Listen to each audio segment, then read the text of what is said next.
Om Namah Shivaya. In the gathering twilight of ancient India, as oil lamps begin to flicker in countless homes and temples, one melody rises above all others. It is the sound of devotion itself. The Om Jai Shiv Omkara Aarti. This sacred hymn has been sung for centuries. It echoes from the marble halls of grand temples. It whispers from humble village shrines. It resonates across the sacred ghats of Varanasi. This Aarti is more than a song. It is a complete invocation. Every verse captures an aspect of Shiva's infinite nature. The hymn emerged from the devotional traditions of northern India. Its exact composer remains unknown. But its power is undeniable. When millions of voices unite in these verses, they create something sacred. They create a bridge between earth and eternity. The word Aarti itself comes from the Sanskrit Aratrika. It means the ceremony of light. But this particular Aarti does more than offer light to the divine. It reveals the divine light within each syllable, within each image, within each breath of the devotee. Let us begin with the opening verse, the one that gives this Aarti its name. Om Jai Shiv Omkara, Swami Jai Shiv Omkara. Brahma Vishnu Sadashiv, Ardhangi Dhara. Victory to Shiva, the embodiment of Om. Victory to the Lord who is Om itself. Here we encounter Shiva not just as a deity, but as the primordial sound, the cosmic vibration from which all creation emerges. Om is called the Pranav mantra, the sound that contains all sounds. When we chant Om, we touch the very source of existence. Shiva as Omkara means Shiva is that source. He is the silence before the sound. He is the sound itself. He is the silence that follows. The verse continues. Brahma Vishnu Sadashiv. Here Shiva is called Sadashiv, the eternal Shiva. He stands with Brahma the creator and Vishnu the preserver. But Sadashiv represents something beyond creation and preservation. He represents the eternal principle, the consciousness that witnesses all change while remaining unchanging. Ardhangi Dhara, the one who holds the divine feminine as half his being. This refers to the Ardhanarishvara form, half Shiva, half Parvati. This image teaches us profound wisdom. The masculine and feminine principles are not separate. They are two aspects of one consciousness.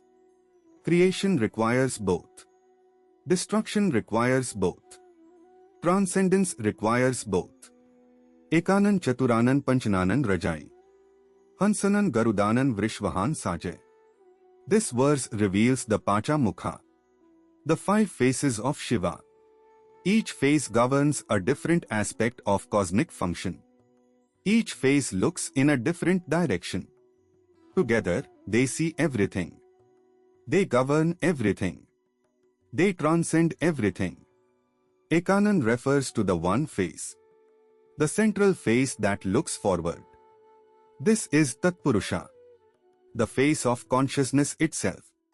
It represents the soul's journey toward realization. Chaturanan, the 4 faces. This includes the terrifying Aghora face looking south. It governs destruction and dissolution. The Vamdev face looking north governs preservation and sustenance. The Sadyojata face looking west governs creation and birth. But the 5th face is the most mysterious. Ishana. It looks upward toward the sky. This phase represents transcendence. It looks beyond the cycle of creation, preservation, and destruction. It sees the eternal. The verse mentions other divine vehicles. Hansanan refers to Brahma's swan, Garudanan to Vishnu's eagle. But Vrishvahan Sajay celebrates Shiva's bull Nandi, the faithful one who carries the cosmic dancer. Du Ghanashyam Sundara, Survaran Sajay. Gangan Mein Shankar, Trilochan Virajai. Here we encounter Shiva's most beloved iconography, his beauty that transcends all earthly beauty. Ghanashyam Sundara.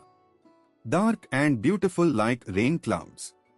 His skin holds the color of eternity, the deep blue-black of infinite space. Gangan mein Shankar. Shankar in the Ganges. But this is not merely geographical. The Ganges flows through Shiva's matted locks.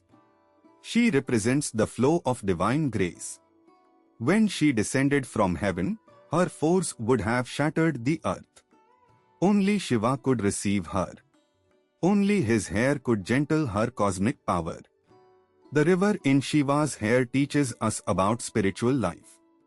Divine grace is always flowing. But it needs to be received properly. It needs to be channeled through spiritual practice, through devotion, through surrender. Trilochan Virajai. The three-eyed one shines forth. The third eye is not merely an eye of destruction. It is the eye of wisdom, the eye that sees beyond duality. When this eye opens, ignorance burns away, not through external fire, but through the fire of understanding. Bhujandan Ragmala, Mukta Kundal Sajay. Khand Jala Shambhu, Trilochan Virajai. Now we see Shiva's ornaments. But these are no ordinary decorations. Bhujangan Ragmala. A garland of serpents. The snakes that adorn Shiva represent time itself. The cobra around his neck is Vasuki, the king of serpents.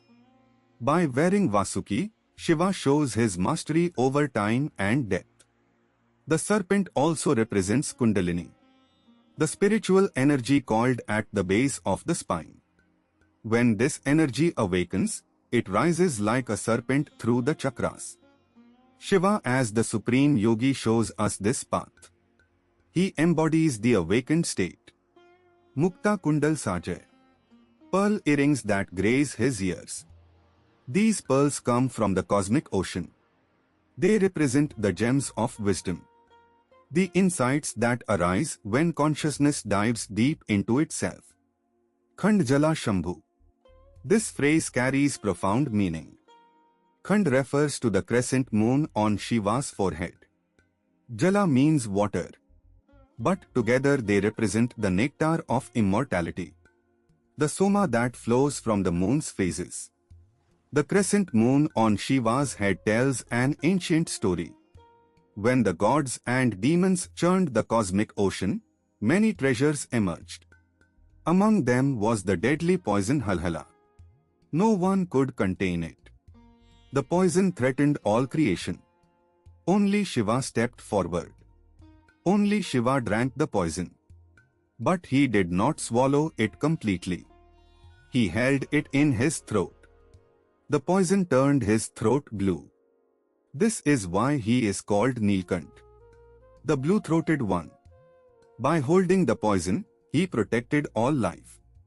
By not swallowing it completely, he showed that even destruction can be transformed.